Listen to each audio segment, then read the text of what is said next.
Hi friends, ఎలా ఉన్నారు? బాగున్నారా? Welcome back to my channel. This is Souju cooking blogs అండి. ఇదైతే వచ్చేసి ఇప్పుడు మన వారాహి నవరాత్రులు చేస్తున్నాం కదా ఫ్రెండ్స్. వచ్చేసి అందరు లైవ్కి వస్తున్నారు కదా. వచ్చేసి నైవేద్యం కోసమని నేను శనగలు అవి నానబెట్టుకున్నాను.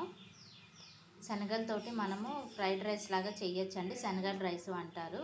నైవేద్యం కోసం అని చెప్పేసి ఉడకబెట్టేసుకుంటున్నాను. ఇదిగోండి, శనగల రైస్కి వచ్చేసండి ఒక కప్పు చాలు. నేను ఇవి గుగ్గిళ్ళ కోసం అని చెప్పి ఉడకబెడుతున్నాను. కొంచెం పక్కకు తీసేసుకుంటాను. తీసేసుకొని శనగల రైస్ కానీ గుగ్గిళ్ళు రెండు చేసేస్తా అండి. ఇందులోనే కొంచెం పసుపు వేస్తున్నాను. పసుపు కానీ ఉప్పు వేసుకొని ఉడికించేసుకోవాలి. ఇవి 2-3 విజిల్స్ రావాలండి. ఒక కప్పు దానికి తీసేసుకొని మిగిలిన గుగ్గిళ్ళు చేసేస్తాను ఈవినింగ్ స్నాక్స్ లాగా.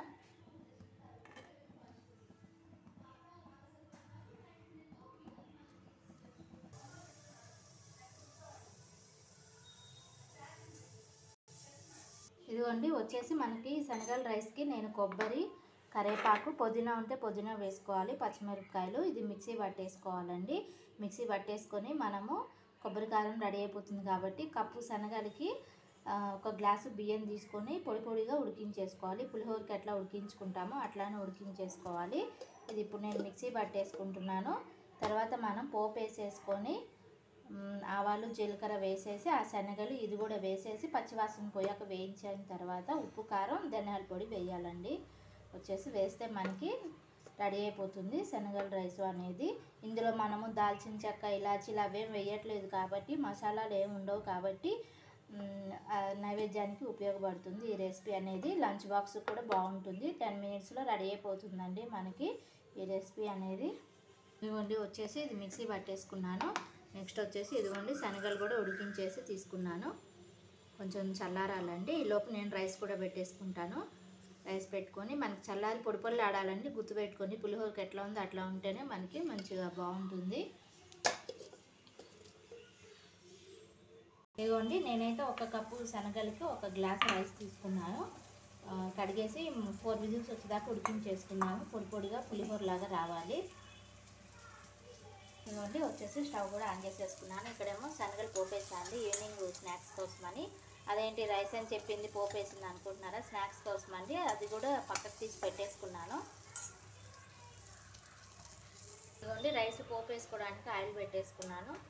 ఇందులో అయితే వచ్చేసి జీలకర్ర వేస్తున్నాను. జీలకర్ర, ఆవాలు, ఎండుమిరపకాయ వేసుకోవాలి.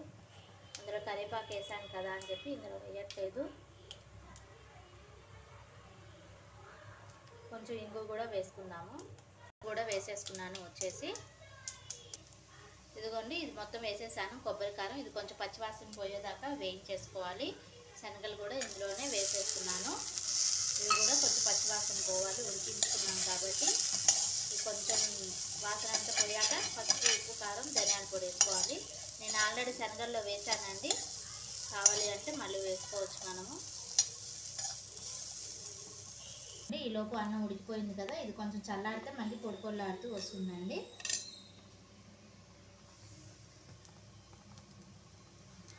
ఇదిగోండి, ఇప్పుడైతే వచ్చేసి రైస్ కూడా వేసేసుకున్నాను. దీంట్లోనే మనము ఉప్పు, కారం, పసుపు, ధనియాల పొడి వేసుకోవాలి.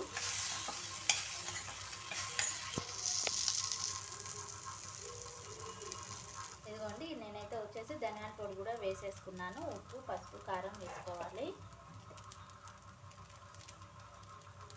కొంచెం పసుపు వేసేస్తున్నాను. ఇదిగోండి, పసుపు, ఉప్పు, కారం అన్నీ వేసేస్తున్నాను. ఇందులో వచ్చేసి ధనియాల పొడి ఇది కొంచెం మనకి దగ్గర పడాలండి. దగ్గర పడ్డాక రెడీ అయిపోతుంది.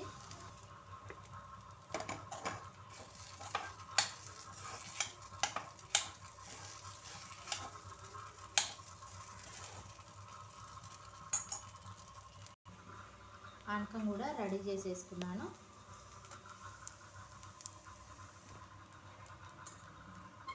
ఇదిగోండి, శనగల రైస్ కూడా రెడీ అయిపోయింది. ఇది ఒక రకం రైస్ తోటి పెట్టాలి కదా అండి ప్రసాదం. ఇది ఒకటి ఆలోచన చేసి చేశాను ప్రసాదం కింద. మనకి శనగలతోటి గుగ్గిళ్ళే కాదు ఇట్లా రైస్ చేసుకోవచ్చు. అట్లానే కొంతమంది దోశలు కూడా వేస్తారండి వీటితోటి. మనకి ఇట్లా పచ్చివి తిన్నా కూడా హెల్త్కి మంచిది. పచ్చివి తినలేని వాళ్ళు ఇట్లా పోపు వేసుకుంటారు. ఇట్లా రైస్ చేసుకోవచ్చు, దోశలు పోసుకోవచ్చు. ఇదిగోండి వచ్చేసి అమ్మవారి ప్రసాదము రెడీ అయిపోయింది. శనగల రైస్ అండి. వచ్చేసి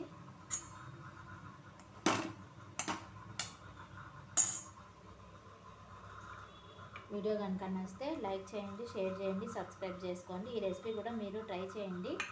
మనకి లంచ్ బాక్స్కి, నైవేద్యానికి అట్లా కూడా యూజ్ అవుతుంది. శనగలు తినలేని వాళ్ళు కూడా ఇట్లా కూడా చేసుకొని తినచ్చండి. ఓకేనా ఫ్రెండ్స్, బాయ్.